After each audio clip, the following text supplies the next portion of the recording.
saya tahu dong, karena beliau juga salah satu tim untuk mengusut soal Jessica ini gitu ya.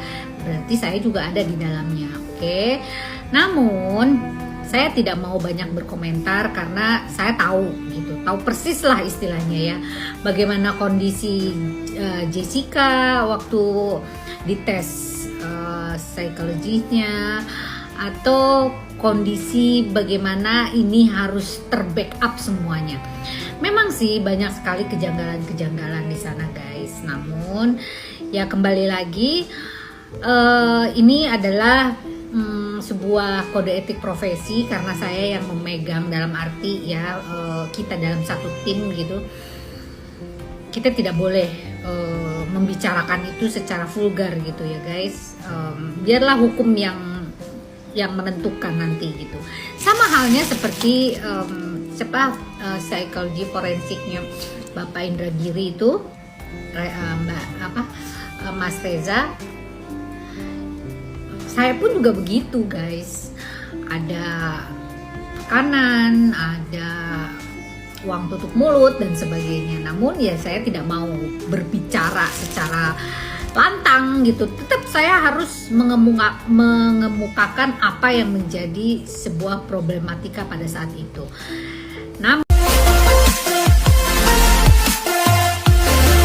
Mirip Reza Indragiri, Dr. Lita Gading akui dapat tekanan hingga tak lulus S2 jika bicara soal Jessica Wongso. Sebelum kita mulai, silakan klik tombol subscribe terlebih dahulu agar tidak ketinggalan info menarik lainnya. Kasus kopi sianida kembali menjadi perbincangan masyarakat akhir-akhir ini. Kematian Mirna Salihin yang mendakwakan Jessica Wongso seolah menjadi teka-teki baru pada publik. Pasalnya, usai dirilisnya dokumenter Netflix bertajuk I School Murder Coffee and Jessica Wongso kembali hadir di berbagai media sosial terkait fakta-fakta kematian Mirna Salihin. Terkini, sosok Lita Gading yang dikenal sebagai seorang psikolog mengaku mendapatkan tekanan saat kasus kopi sianida terjadi di tahun 2016 silam. Lita Gading mengungkapkan bahwa dirinya sama persis dengan yang terjadi pada ahli psikologi forensik, Reza Indragiri. Reza Indragiri mengaku diberi uang tutup mulut secara paksa agar tak memberikan kesaksian kasus Jessica Wongso di publik.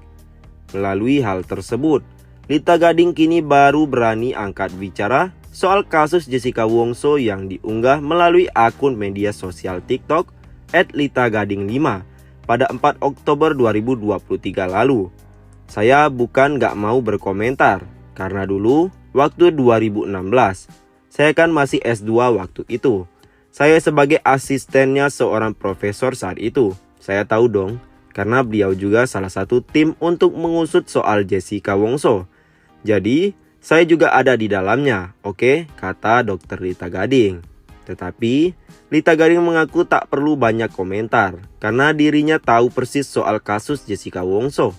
Istilahnya, saya tahu persis bagaimana kondisi Jessica Wongso waktu dites psikologinya, atau kondisi bagaimana ini harus terbackup semuanya, tambah Lita Gading.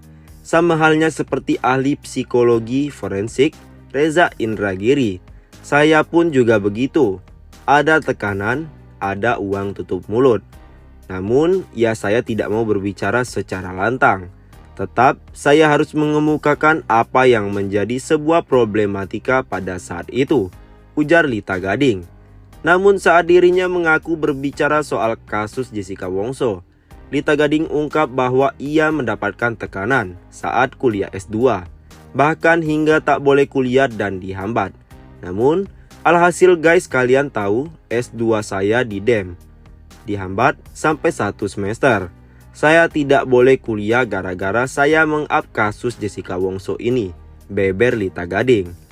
Kasus Jessica Wongso memang bukan Lita Gading yang menangani secara langsung, tetapi dirinya mengaku bahwa ia tahu semua seluk-beluk yang ada. Kasus itu saya tidak pegang secara langsung, namun saya tahu dari semua A, B, C hingga Z-nya. Saya tahu karena saya ada di dalamnya. waktu itu sebagai asisten Pak Profesor tersebut, ibunya. Lita Gading terakhir memberikan pesan kepada warganet Indonesia, di mana keadilan itu memang harus disuarakan oleh orang banyak, termasuk pada kasus Jessica Wongso. Inilah alasan mengapa Otto Hasibuan masih mempertahankan kasus Jessica Wongso. Penampilan film Netflix High School Murder, Coffee and Jessica Wongso sekali lagi menimbulkan rasa ingin tahu di kalangan publik mengenai kasus yang terjadi 7 tahun lalu. Podcast terbaru yang menampilkan Deddy Corbuzier bersama Otto Hasibuan yang merupakan pengacara Jessica Wongso dalam kasus kopi beracun tengah menjadi sorotan masyarakat. Melalui siaran podcast bersama Deddy Corbuzier, Otto Hasibuan menyatakan niatnya untuk mengkaji kembali kasus kopi beracun yang terjadi pada tahun 2016. Bahkan, di akhir podcast tersebut, Otto Hasibuan mengungkap beberapa aspek yang mengejutkan hingga membuat Deddy Corbuzier terkejut. Menurut 3 saksi ahli kami, sianida ini tidak terbukti ada di dalam tubuh Mirna, kata Otto Hasibuan dalam keterangannya di YouTube Deddy Corbuzier. Menurut Otto Hasibuan, pengacara Jessica Wongso, tidak terdapat sianida dalam tubuh korban Mirna Salihin. Di sisi lain, dia juga mempertanyakan mengapa perhatian selalu terfokus pada sianida dalam gelas yang digunakan oleh Mirna saat kejadian, sementara sianida dalam tubuh korban diabaikan. Otto Hasibuan menjelaskan bahwa tujuannya dalam membela Jessica Wongso bukan semata-mata untuk mencari kemenangan atau kekalahan, melainkan untuk mengejar kebenaran dan keadilan. Ungkap alasan kenapa kasus Jessica Wongso bisa heboh lagi. Pakar Indonesia Republik Telenovela. Kasus kopi sianida yang sudah ketok palu pada tahun 2016 lalu kembali heboh usai film dokumenter High School Murder, Coffee and Jessica Wongso dirilis Netflix. Usai menonton film tersebut, tak sedikit orang yang berbalik berpikir bahwa Jessica Wongso tidak bersalah dan meragukan putusan pengadilan, atau banyak juga yang merasa bingung siapakah sebenarnya sosok pembunuh Mirna Salihin. Menanggapi kasus kopi sianida yang kembali jadi sorotan, salah satu saksi ahli dalam kasus tersebut, Prof. Imade Agus Gelgel Wirasuta, ikut bersuara. Menurutnya, kasus ini kembali jadi sorotan karena Indonesia dinilai sebagai Republik Telenovela, bukan orang sembarangan. Pria yang akrab disapa Prof. Gelgel itu merupakan ahli toksikologi forensik Universitas Udayana. Ketika itu, dia didatangkan jaksa penuntut umum dan menjadi salah satu saksi yang memberatkan Jessica Wongso sebagai terdakwa. Prof. Gelgel turut menyayangkan usai film dokumenter tersebut tayang. Banyak orang yang tiba-tiba merasa jadi pakar, bahkan tak segan untuk merundung dan menghakimi.